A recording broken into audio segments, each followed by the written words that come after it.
What's up, everyone? Back for another hard cider review, and today is day 4 of the 8th annual 10 Days of Pumpkin here on the channel, and today I'm doing a side-by-side comparison review of 2 different hard ciders from BlackBird Cider Works, and they are out of Buffalo, New York, and I have their Ghost Lantern and their Barrel Age Ghost Lantern, both of which are the 2025 release. So the base Ghost Lantern is a spiced hard cider with ghost pepper. It comes in at 5.9% alcohol by volume, while the barrel aged variant is also a spiced cider with ghost peppers that is also aged, and they say on the label here, patiently aged in apple brandy and bourbon barrels. It comes in at 8% alcohol by volume.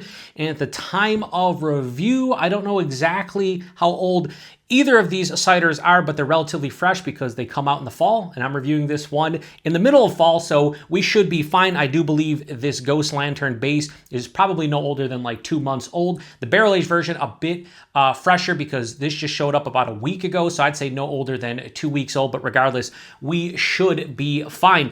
Now, this is the second hard cider review that I have done on the channel.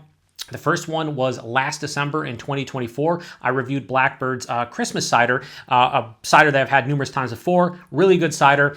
And I want to do more ciders and meads and maybe even some hard seltzers and stuff. So we're going to try to start doing that occasionally going forward a little bit more frequently. However, for the 10 Days of Pumpkin, the first time ever, I'm introducing ciders to the mix, and also on Halloween I'm going to be doing a pumpkin mead. So I'm really stoked for this side by side. So full disclosure, I have had neither of these beers before, but I always want to try the Ghost Lantern. I just think something about a spiced hard cider with peppers, in this case it's ghost peppers, just sounds like a fun experience. I've been eyeing this the last couple years, finally decided to give it a go. And what's funny is a couple days before I did the vlog for the 10 Days of Pumpkin to finalize the lineup, this showed up, and I was like, I had no idea they did a barrel-aged version. So essentially, this is, the barrel-aged version is the base beer, although I think they probably maybe brew specifically maybe an imperialized version or close to it, because I don't think barrel-aging this is going to add 2.1% to the 5.9% cider, so they probably brewed maybe one that's like 7.5%, 8%, and then threw it in the barrels. Regardless, I am definitely here for it. I also apologize in advance for the amount of times that I'm going to call these ciders beers, because it's just, it's just a habit. I mean, I review beers on my channel. So anyway, we're going to crack this open, get it into the glass. Now, Blackbird is now owned by Resurgence, so I have the Resurgence shirt. I have a Resurgence glass. I did want to use at least one pumpkin beer glass, but at the same time wanted to keep the shapes the same, so there's no vast differences for the aromatics and maybe even the taste. Also off camera I have another glass, because at the end we're going to do the cuvee, aka the cuvee, because it's the only way I know how to do side-by-side comparison. So we're going to pour this into the Elysian glass here, and yeah, it's going to pour out cider. It's going to pour out exactly like cider, not beer. I'm going to do something like that and leave a little bit at the end for the side-by-side. And of course, it spritzes away. You know how ciders go. Now, this has, obviously, you can see the wax, but I pre-cut it just so I can get into it a little bit easier, hopefully. And of course, I am. So it's cool that they used apple brandy and bourbon. I didn't foresee them doing that. Now, underneath here, you probably can make it out, but if you look at my shirt here, got the Resurgence logo, right? I don't want to take off the wax because it'll take a while, but you can probably see that the Resurgence logo is right there. See? So they are owned by Resurgence. They used to not be. They were bought, I think, a couple years back. So whatever the case may be. We also have the pumpkin hanging out here today, but he's going to be blocked later on by this bottle. So we're going to pour it in here and try to get a, we'll use the Resurgence glass, hashtag kind of proper glassware. This definitely does not seem as spritzy as the other one. Well, we're going to do something like that. How does that look? Does that look like pretty similar? Yeah, I'd say so. Right? Maybe a little bit more in here. All right, so let's throw this over here. I do like how the barrel-aged looks in the bottle. Obviously they have the orange color for Halloween, the orange wax. I think it just looks really nice. It's going to be hard to see my my tablet. I didn't think about that with the bottle, but whatever, what are we going to do? So got some dirty glass mafia that we have to take care of because it is a cider, more like a soda pop, so it has a tendency to stick to the sides of the glass. So how do these look?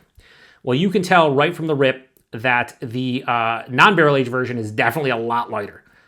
You can just tell right there, it is a lot lighter. Get my super face out of there. So that's how this looks, a little bit lighter, and this looks a bit darker. And you put them side by side, and yeah, you can tell. Wow, they look vastly different for sure. Both are crystal clear, lighter. This has like a lighter yellow color. One looks like you are very hydrated, and the other one looks like you're a little bit more dehydrated. That's what these look like, honestly. It's kind of wild. But yeah, definitely can see how they look. More carbonation in the Ghost Lantern, although when they're in the glass here, you can't really get any carbonation, it looks like. So we'll throw this over here like that, and we'll start on the nose here of the base. So the spices they use in here, they don't specify. I think they say on their website like autumn. You see a lot of breweries do that. In this case, it's a cidery, but a lot of breweries will just put like spices, right? They don't specify. Usually that's autumn, aka fall, winter, or pumpkin spice, baking spices, your cinnamon, nutmeg, allspice, clove, coriander, cardamom. There's probably some I'm forgetting as well, but those types of spices are typically in a lot of these fall seasonals. And right from the rip, getting a little bit of cinnamon, a little bit of clove. It has that sweet, perceived sweetness. This is like I think they call this too on Untapped. They mentioned that this is a semi-sweet cider, and I can see that it has a nice, like sweet, like red apple kind of vibe to it. There are sulfites. They do mention on the side of the can here, contains sulfites and sorbate, gluten-free. I am not as sensitive to the sulfites as some people. They get like that plasticky kind of vibe to it. I'm not getting that. Smells like a fresh, crisp apple. And now I was going to say, I'm not really getting any kind of pepper, let alone a ghost pepper. As this has opened up and I'm starting to get acclimated to it, there is this nice, like, almost fruity that there's a fruity component that isn't apple. And it has a little bit of that, like, fresh, like, pepper. Like a jalapeno or something. I wouldn't say ghost. Ooh, as I smell it, I don't know. It's starting to ramp up a little bit. Wow, okay. What? That is weird. All right, I got to put this aside. That has just ramped up in the last, like, minute. The last couple pulls there, the pepper is very vibrant all of a sudden. Like, it's getting in my nostrils, and it's almost like cleaning out my sinuses. Let me go back. Hang on. Yeah, dude, the pepper's there. It's an earthy, green, just kind of vegetal pepper. It does smell like it's going to be pretty hot. I don't know what's going on. Let's go to the barrel aged one. I'm very curious to see the differences between the two. Oh yeah, instantaneously bourbon, spirit. Oh, it's beautiful. It's vanilla, it's oak. It's a bourbon, but I a lot of times say peppery bourbon, but like with ghost peppers in here, definitely peppery bourbon. There is a nice like apple brandy thing too. Like it's just accentuating the base apple from the cider itself. Oh, this smells absolutely fantastic. This smells good. Don't get me wrong. This, my friends, smells awesome. It's just that vanillins is there. That vanilla and oak, it's a big presence. Again, no sulfites to speak of. This almost has like a slight tartness too. That did not have. This has a little bit of a tartness. All right, so my preference based on the aromas is the barrel-aged version. I do get a little bit of the barrels. I get the barrel itself. It's predominant note, but like the actual spirits, a little bit of the apple brandy, a little bit of the bourbon. The base is lost a little bit, just a little bit of like a sweet and tart apple. For the most part, it's the barrels. This base is all about the cider with that pepper. The spices here too are a little bit lost, a little bit, not big cinnamon, not big allspice or like clove or anything. This has more of that cinnamon, clove, and allspice kind of feeling. So yeah, I like reviewing ciders. I like trying them out. I'm going to definitely do more, and this is a fun side-by-side. So let's get into the base. Cheers, everyone. I love the 10 Days of Pumpkin. Cheers.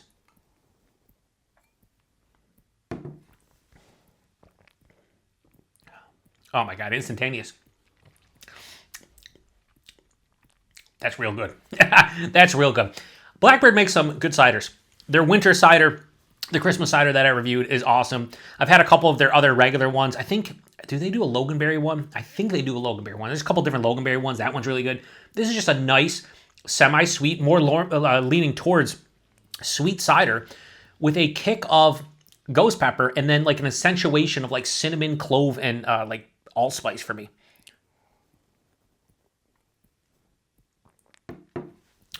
Body's a bit lighter. I'd say like higher side of light, lower side of medium. It's not thin. It's 5.9% of cider, so it's hard to really talk about body mouthfeel like you do with a beer, but it's a nice body. Maybe a little bit bigger would be nice, which I think that might have. This, the carbonation on this, it's effervescent. It's a cider, so it's spritzy, higher side of moderate carbonation, almost approaching full. Spritzy on the palate, dances across the tongue, smooths out on the back of the palate though, which is nice.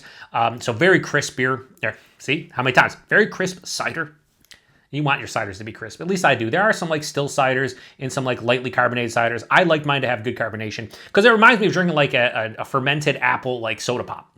That's what I like about ciders. Or, like a seltzer that's apple based, but like it's more complex than that. The taste, front to back, sweet like red apple, like a red delicious, maybe a honey crisp, something in that realm. It definitely has a nice apple character. It encompasses the whole apple from, like an apple juice or like a pressed apple juice into like the skin. You get some like tannic notes from like the skin of the apple closer to the core. What's funny is all that's on the palate. About halfway to 2/3 way through the palate, I get hit with the ghost pepper first. And I'm telling you right now, got a nice warming. It almost feels like when I talk about beers on my channel that have hop burn to them, like a fresh IPA, hazy IPA. And it burns your throat kind of into the chest. That's what's happening here. It's not an alcohol strategy, it's 5.9%. It's the ghost pepper. And it starts about midway through the palate, but it really ramps up on the back, hits the throat, dives down, a little bit warming in my chest. And that's just the ghost peppers. It's a really cool, unique experience. Again, that cinnamon, clovey, kind of allspice feeling to this. Also hits on the finish. It's not too big. It has a beautiful dry finish. This is firmly dry, so when they say semi-sweet, yeah, it's pretty sweet up front, but it has a nice dryness on the back end, kind of balances it out. Not perfectly, I'd say 60-40, maybe 65-35 sweetness to dryness, no bitterness. Most ciders don't have bitterness. 5.9%, you really can't tell, although if you didn't know there's ghost peppers in here, you might be fooled by the warming sensation that starts on the end of the palate and like finishes in like the middle of your chest.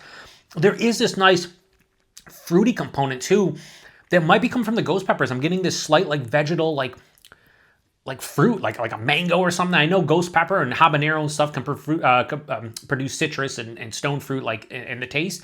I've never consumed just straight on ghost pepper. A bunch of ghost pepper sauces, sure, but not ghost pepper. I kind of, as far as like a heat tolerance for me, I kind of stop at about habanero for a comfortable heat. I've had ghost pepper hot sauces, really, really super hots. For me, they're just not enjoyable enough to try again or to really use them other than something like chili or in a dish, not like specifically like, oh, I want wings in that. Ghost peppers are a little bit too hot for me from that aspect, but I like the flavor of them. And I like when they're used in moderation, like something like this. This is tasty.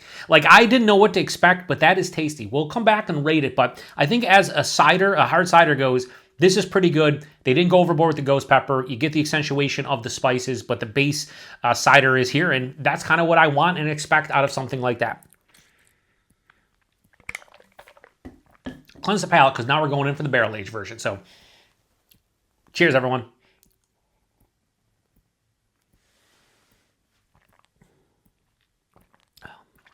Oh, this is a completely different experience, except for the ghost peppers.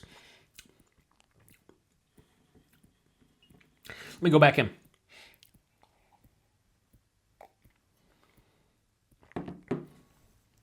This is good. This is actually quite good. And I love that I can taste the barrel. Two things off the rip make me enjoy the base one quite a bit more. I'll tell you right from the rip. The base cider gets a little bit lost in here, and that's after 2 sips. And so do the spices. This is very barrel driven, and it's a little bit more tart than this. This is a cider, so obviously sometimes you get a little bit of tartness. This didn't have a lot of tartness. This was more like dry, maybe a subtle tartness if you're really looking for it. This has more of like that mild to moderate tartness. Like I would say like straight, firmly tart. Go back in. Body mouthfeel.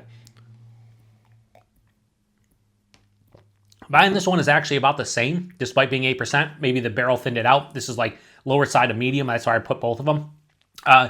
The mouthfeel is less crisp. So while this was very effervescent, almost full-on carbonation, this is like moderately carbonated at best, maybe lower side of moderate carbonation, a little bit softer, quite a bit softer on the palate.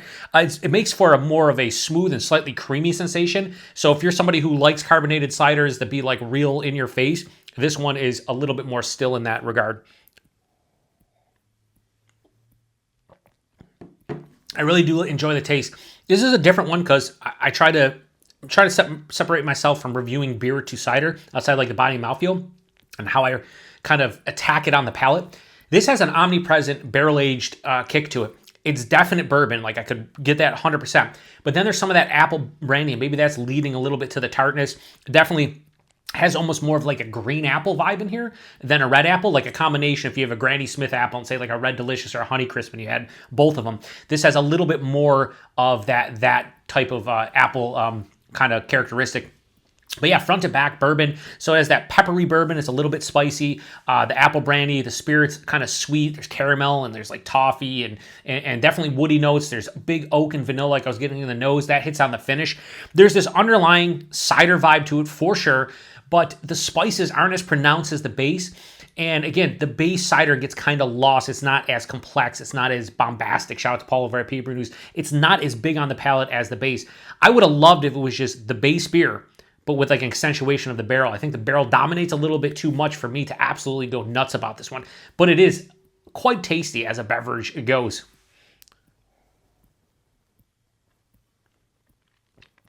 The ghost pepper is on the back of the palate. It's a little bit less pepper forward than this. I do have a little bit of a warming. It could be residual from the base, but I do have more of like a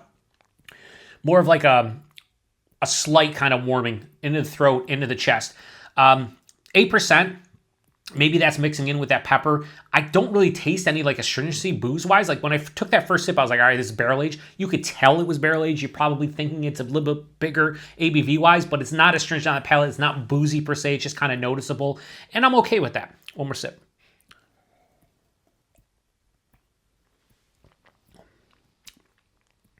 This almost has like a little bit more too of like a candied apple. Like an actual candied apple kind of vibe to it. Even though I'm saying it's a little bit more tart and less sweet than this, there's this like slight confectionery sugar thing happening that it's tough for me to really, to place as far as like the tasting note and like what exactly I'm getting. It's good though. I mean, this is a very good cider, no questions about it. The thing is when we get into the price point availability for what I paid for that, and then taking consideration everything else, I think I'd just rather have the base. Does that make sense to you guys? So, rating on the Ghost Lantern base. I'm digging this a lot. Oh, as I almost just duffed that. I'm digging this a lot. So, BlackBird Cider Works, their Ghost Lantern, the 2025 release. I am going to give this a high 4.3. I'm going to go 4.3. 4.35. I think that's where this one lands. It is quite tasty and something I would 100% revisit next year, and I'd recommend to anybody in the Western New York area, if you can get your hands on this cider, do so, especially if you like peppery kind of food or peppers in general and you like ciders. Like, give this one a go. It's fun, and it's a really just nice lower ABV crusher of a cider. And you could crush this. Even though the pepper's there, I think you could definitely crush it. So I'd say seek this one out for sure. Now, the barrel-aged version, I'm going to go a little bit lower. I'm not going to go crazy low or anything because, like I said, I do think this is a good cider. There's no question. And I think this was released, Resurgence, again, like I said, they own BlackBird. They're doing like a barrel-aged thing. I think on the day that I'm posting this, might be doing like their barrel-aged, they did some barrel-aged beers for Resurgence, then they did a couple different barrel-aged, I think, BlackBird ciders, but yeah, I think this is a nice barrel-aged cider. It's just, after having the base, it kind of loses some of the base, a decent amount of the base, and it's more barrel forward than anything else, but it's still pretty good, and I enjoy it. So I'm going to give this a straight 4 out of 5. I think that's a fair score for what this cider is. It's a pretty good cider. I have no qualms with it, whatever, outside of the price point compared to the regular, just because, value. So price point availability, the base, when I saw it, I think it was Wegmans, it was $10.49 a 4-pack. That's fine. You're talking just over $2.50 a can all day, every day. And then the barrel-aged, I picked this one up, and it was $14 a bottle. Yeah, I mean, this is a 500 milliliter bottle, right? No, this is a Researchers, we got to learn the conversion rate here. They have 16.9 fluid ounce bottle and then 355 mils. My Canadian friends, you're probably like, what are you talking about? Yeah, no, this should be a 500 milliliter bottle. That's what 16.9 fluid ounces. And just so you guys know I'm not BSing, calling you out, resurgents. Come on, do math properly. Right there. 16.9 fluid ounces, 355. No, I think a 355 is what, 12 ounces? Yeah, come on. Come on now. There are friendly neighbors to the north. Got to be able to do the conversion. Anyway, everybody uses milliliters except for us. Well, not everybody. Most countries. Anyway, so yeah, I 4 out of 5 I think is a fair score. So now, what do we got to do? We got to cleanse the palate. Cleanse? I was gonna say we got to cleanse the palate, and we got to do a mother effing cuvee. Got the Trillium glass because it's the only other glass that has the same kind of feel to it. So what we're gonna do? You know what? I'm going to save that because I want to drink the rest of that. Let's see what's in the bottom here, and I will equal it out. Okay, that's not a lot. That is not enough for the cuvee, okay? That is not enough for the cuvee. Okay, we'll do that. And then we'll try to maybe like that. I think we're good there. All right, so let's see how this looks. It kind of looks like both of them put together because that's what it is. I'm not going to sit here and spend a bunch of time on the appearance of the two that I just poured in. Oh. Yeah, that's... Well, what the hell? It was like a combination of cinnamon and ghost pepper. Dude, what just happened? Maybe there was a lot of ghost pepper at the end of that. Holy... Like, what? This is like a ghost pepper beverage. It's that intense. It's like cinnamon and ghost pepper. I'm not getting any of the barrel. I'm not getting any of the cider. All right, I got to get into it. Cheers, everyone.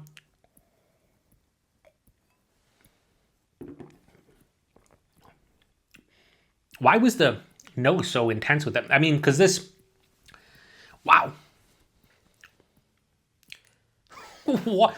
We've been on a roll when I do these side-by-sides, and you get the cuvee just working.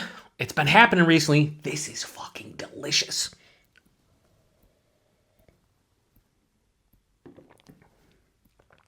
It takes everything that I had an issue with the barrel-aged version and instantly fixes it. The base beer can taste it.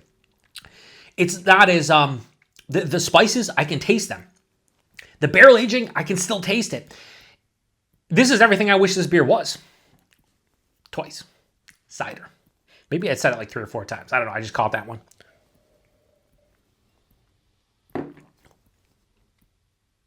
.5 out of 5. Wow. And it almost is like the ghost pepper has been ramped up too. Not as much as the nose where I'm coughing and shit, but I think I'm going to drink the rest of this combined. Like I'm going to pour the rest of it into there and then maybe the rest of my glass a little bit more. And I'm just going to drink these two like that. I mean, it's fucking great. It's kind of like you took the base beer and it has a barrel aging presence, but it didn't mess with the base. Again, I said beer, base cider, Joe. And scene. Like seriously, figure it out. Anyway, as far as hard ciders go, 4.35, 4.5. If you do this in your local, do the cuvee. Do the cuvee. You got to do it. It's the winner by far. No questions asked. 100%. Do it. Do it. Anyway, that does it for day 4 of the 8th annual 10 Days of Pumpkin. And tomorrow we'll be back with a beer. We're going to do beer rest of the 10 days, except for on Halloween. We're going to do a mead. But this was a lot of fun. I need to do more ciders, even though I call them beer like half a time. I'd say like a half dozen times per review. It still makes for a fun review. Looking over off cameras, it'd be probably like a 23, 24 minute, 25 minute review. I don't give a shit. It is what it is. So anyway, thanks to everybody stopping by for another review on the channel, specifically a hard cider review. If there are any hard ciders out there, if you make it to the end, I'm not going to say post in the comment section the certain thing, but if there's anything that you would like to see me review as far as a cider goes, post in the comment section, let me know. I usually take all suggestions and put them in I got a notepad on my phone that I just keep track and try to, when I go to the store, I try to look for them, see if I can find them. So if there's anything you want to see me review cider-wise, post in the comment section, and I'd love to hear from you. So anyway, I'm going to shut this one down. Check back tomorrow. Day 5, we got Pumpkin Pie Scraper from Night Shift, and I think you guys will probably enjoy that one as much as I did review-wise. I guess we'll see. I don't know. Till then. Cheers. Oh, yeah. This is a combination probably now in like the 7% range. It tastes kind of similar to this. Like none of these taste really alcoholic. This is the winner, but that's definitely a little bit boozier than the base, to be expected. And this has a beautiful like balance too, like a 50-50 sweetness to dryness. This is everything I wanted out of the barrel aged version, but you got to mix them together. So buy like a 4-pack of that and mix it with that, or pour a little bit of that in with each can, and I think you'll be in heaven. To the next one. Cheers.